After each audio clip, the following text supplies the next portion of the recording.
ठीक है। देखिए इसके नाम में ही इसका परिभाषा छुपा हुआ है। सम माने मेरे भाई बराबर होता है, बाहु माने भुजा होता है, त्रिभुज मतलब समझ रहे 3 सरल रेखाखंडों से घिरा हुआ क्षेत्र। ठीक है। सम माने बराबर, बाहु माने भुजा। जिस त्रिभुज की तीनों भुजाएं आपस में बराबर होती है उस त्रिभुज को समबाहु त्रिभुज बोलते हैं। ठीक है। जिस त्रिभुज की तीनों भुजाएं आपस में बराबर होती है, जैसे देखिए ये तीनों आपस में आपको लगभग बराबर। हेलो दोस्तों, कैसे हैं? आई होप, अर्थात आशा करता हूं कि अच्छे होंगे। मैं सत्यरंजन आपको अपने यूट्यूब चैनल पर स्वागत करता हूं। वेलकम। ठीक है। अगर गलती से वीडियो को क्लिक कर दिए हैं तो वीडियो अच्छा लगे तो वीडियो को लाइक करके ही निकलिएगा और अगले नोटिफिकेशन के लिए चैनल को सब्सक्राइब कर सकते हैं। ओके। और उसके बाद बेल आइकन भी दबा सकते हैं। ठीक है। आज का क्लास रहेगा क्षेत्रमिति समझेंगे। ठीक है। मेंसुरेशन। ओके। क्षेत्रमिति सबसे पहले समझ लीजिएगा कि क्षेत्रमिति क्या होता है। ठीक है। यह गणित की वह शाखा है, एक पार्ट है क्षेत्रमिति जिसको बोलते हैं मेंसुरेशन। ठीक है। यह गणित की वह शाखा है जिसके अंतर्गत, ठीक है, समतल आकृति, आयतन और उसका पृष्ठीय क्षेत्रफल और क्षेत्रफल का अध्ययन किया जाता है। ओके। तो सबसे पहले मेरे प्यारे हम क्षेत्रमिति में त्रिभुज के बारे में चल रहे हैं। ठीक है। और सारे त्रिभुज को 1 बाई 1 करके इसका क्या करेंगे, हम इसके बारे में जानकारी एकत्र करेंगे, इकट्ठा करेंगे। ठीक है। देखिए त्रिभुज 6 प्रकार के होते हैं। ऐसे मुख्य रूप से बोलूं तो त्रिभुज 2 प्रकार के, एगो भुजा के विचार से और एगो कोण के विचार से। सबसे पहले समझेंगे कि त्रिभुज होता क्या है। ठीक है। तो त्रिभुज एक ऐसी आकृति है जो 3 सरल रेखाखंडों से मिलकर के बनी हुई रहती है। ठीक है। जैसे देखिए 1 2 और ये 3, 1 2 3, यानी 3 गो इसमें क्या हो गया, इसको रेखा बोलेंगे। क्या बोलेंगे? ये जो 3 गो खींचे रेखा, और ये इसका शीर्ष है, इसका शीर्ष। इस शीर्ष का नामकरण हम कुछ इस प्रकार से कर सकते हैं, ABCD के लेटर से। आप क ख ग भी लिख सकते हैं, कोई दिक्कत नहीं, नो प्रॉब्लम। ठीक है। ABC ही रहने दे रहे हैं। तो ये हो गया आपका त्रिभुज। फिर से परिभाषित कैसे कर सकते हैं? 1 2 3, यानी 3 सरल रेखा खंडों से घिरे हुए क्षेत्र को त्रिभुज बोलते हैं। ठीक है। अब ये त्रिभुज एक भुजा के विचार से और एक कोण के विचार से। ठीक है। भुजा के विचार से और कोण के विचार से। देखिए इसमें इसको भुजा बोलेंगे। क्या बोलेंगे इसको? अब ये जो 3 सरल रेखा खंडवा जो है इसका नाम अब हो जाएगा कथी, भुजा हो जाएगा। ऐसे है तो रेखाखंड है, रेखा है, और जब ये मिल करके एक त्रिभुज का रचना कर दिया, अब ये इसका क्या हो जाएगा, भुजा हो जाएगा। ठीक है। देखिए मेरे प्यारे, एक एक बात इससे रिलेटेड बताऊंगा, इसलिए वीडियो को स्किप ना कर करके पूरा देखने का प्रयास करें। ज़्यादा 7 से 8 मिनट का वीडियो रहेगा। ओके। अब ये भुजा हो गया। ठीक है। तो इस भुजा के आधार पर 3, और ये जो 2 रेखा जो आपस में आकर के जिस जगह मिला हुआ है इसको बोलते हैं, इससे जो आकृति ये बना इसको बोलते हैं कोण, और कोण के विचार से आपका होता है 3। तो अब हम देखेंगे कि भुजा के विचार से ये 3 कौन कौन सा है।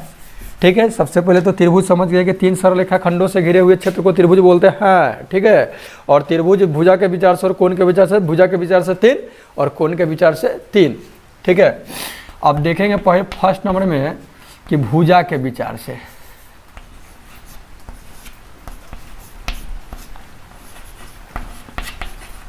भुजा के विचार से, भुजा के विचार से कौन कौन है। ठीक है। तो नंबर 1 है आपका, या नंबर 1 कौन दे सकते हैं, कोई दिक्कत नहीं है, समबाहु त्रिभुज। कुछ त्रिभुज को इस तरह से इंडिकेट कर देंगे। ओके। समद्विबाहु त्रिभुज। और एक है विषम बाहु, समबाहु त्रिभुज। समबाहु, समद्विबाहु, विषम बाहु। ठीक है।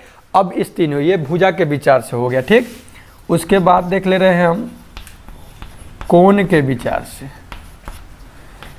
कोण के विचार से, तो कोण के विचार से भी मेरे प्यारे 3। ठीक है। कौन कौन? तो समकोण, समकोण त्रिभुज,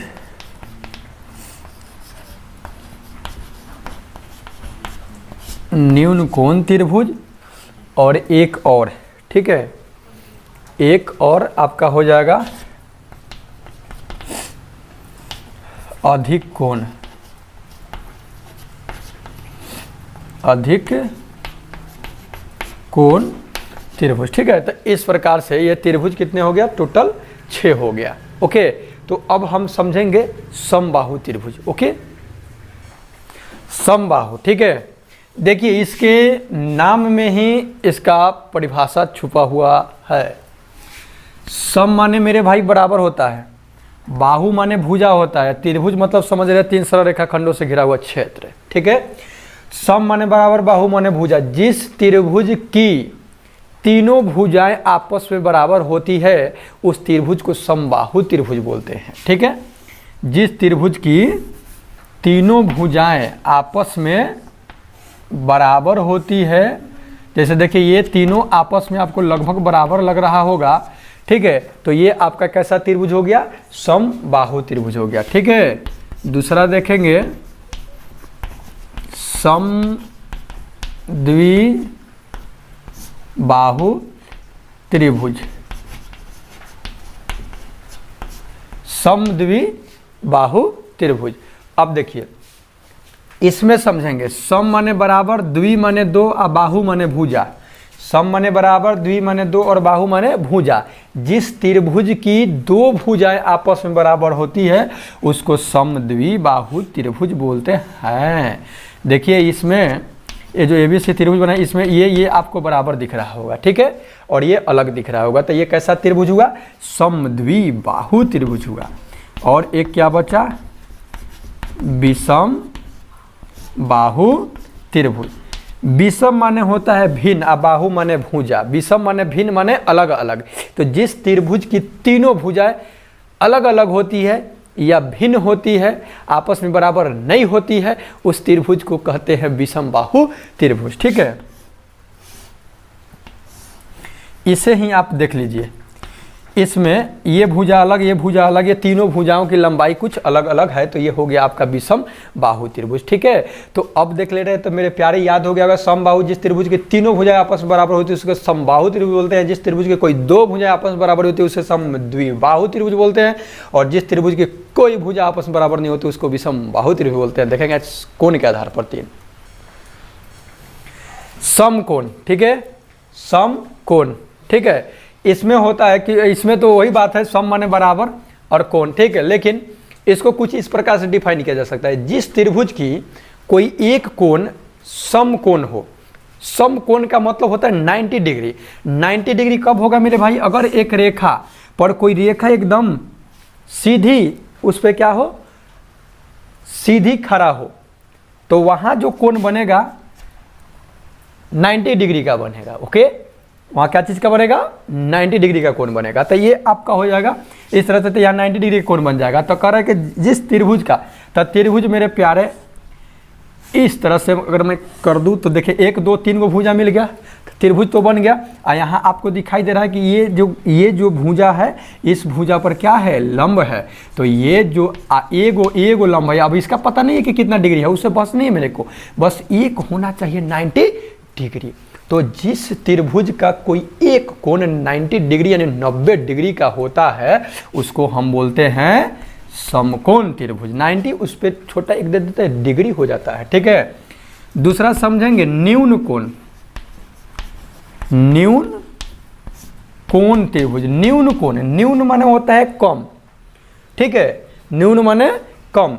न्यून कोण मतलब जिस त्रिभुज का एक कोण 90 डिग्री से कम हो, जिस त्रिभुज का एक कोण क्या हो, 90 डिग्री से कम हो, उसको हम बोलेंगे न्यून कोण। देखिए मेरे प्यारे, अगर एकदम ये 90 इस तरह से रहेगा तो ये तो 90 डिग्री हो जाएगा, ये 90 डिग्री हो गया।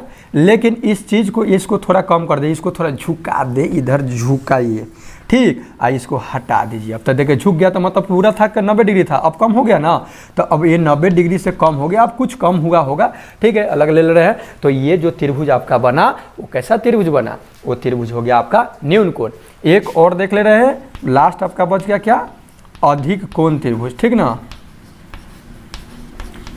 अधिक कोण त्रिभुज।